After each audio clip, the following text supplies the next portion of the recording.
Now we're going to take a look at adding floors to our Revit model. One thing that's nice is you don't actually need to add floors until you start needing to cut sections. Revit's view range for each view controls how deep into the model Revit looks. So if you're looking at a level 16 floor plan, you're only going to see down to the floor of level 16. You're not going to see the 15 floors and possibly the basement below that. But at any rate, we're ready to start adding floors now. So we're going to select the floor tool and we're going to add an architectural floor. And then we're going to look at the various options that we have here. So we see that we don't really have a 4-inch slab on grade, which is what we are looking for right now. So we'll just leave it set to generic 12, select edit type, then we can click duplicate just like we did for the window earlier. And then we can click duplicate just like we did for the window and doors earlier. So we select duplicate and then we type slab on grade. Actually, we'll go back to the front there and type 4-inch slab on grade. Click OK, and just like with the doors and windows, just because we copied a type doesn't mean anything's changed about the physical geometry for that type. So in this case, for a floor, we have to edit the structure. And we can see the thickness right now is 12 because we copied that generic 12-inch floor type. So we'll type 4 inches. We also see the material is not currently set, so we want to click to change the material. Clicking the little button there opens the material browser and the material editor. So here we can do a search to see if concrete exists. We have concrete cast in place, and when we select that, we see that its surface pattern and cut pattern are actually set so that we'll see those patterns when we look at that element in elevation or in section. So we can also see a preview here if we want by expanding that. We hit OK, OK, and now similar to a roof, we have the boundary line and the pick line option. So we'll go ahead and click towards the interior side. We'll have the slab go up to the foundation / interior CMU wall. Here, instead of picking this other wall, I'm going to use the trim command to make sure that I don't have any overlapping or intersecting lines. Once I'm done, I can click finish. Before I do that, I'll point out the fact that these two lines that show up here on the first wall that I picked show me what's called the span direction. So for floors that have a metal deck in them, for example, this indicates which direction the flutes will go. Of course, Revit might have a placeholder layer for a floor structure such as bar joist, but the floor tool itself does not show things like bar joists. Those have to be added separately. So let's go ahead and finish this sketch. And now we see the floor. It's blue right now because by default when we finish it's selected. We're going to click off of it to unselect it. If we wanted to turn off that pattern in a specific view, we could do that. Another thing to point out at this point is that we could duplicate a view. So I right click on level 1 floor plan and select duplicate.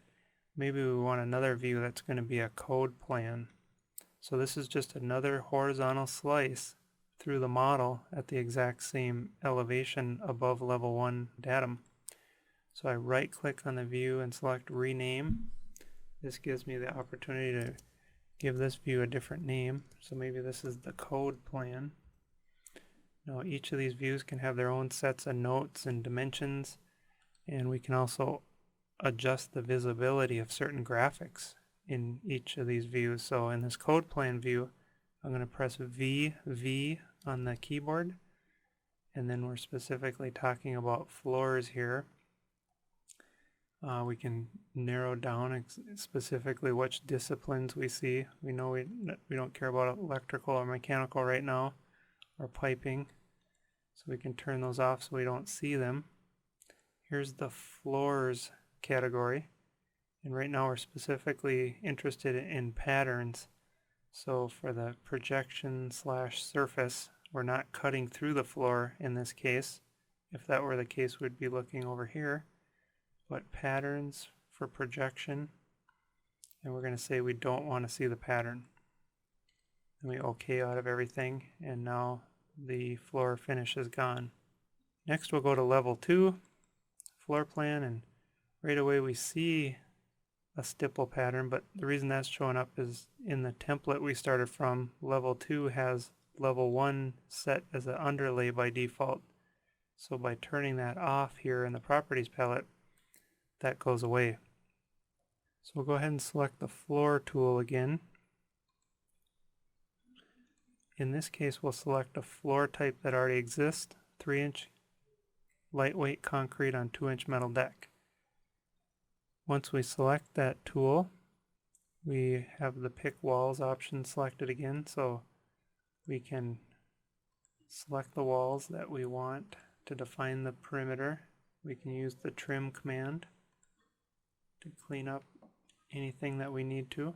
If there's any gaps we need to fill, we can switch to the line tool if needed.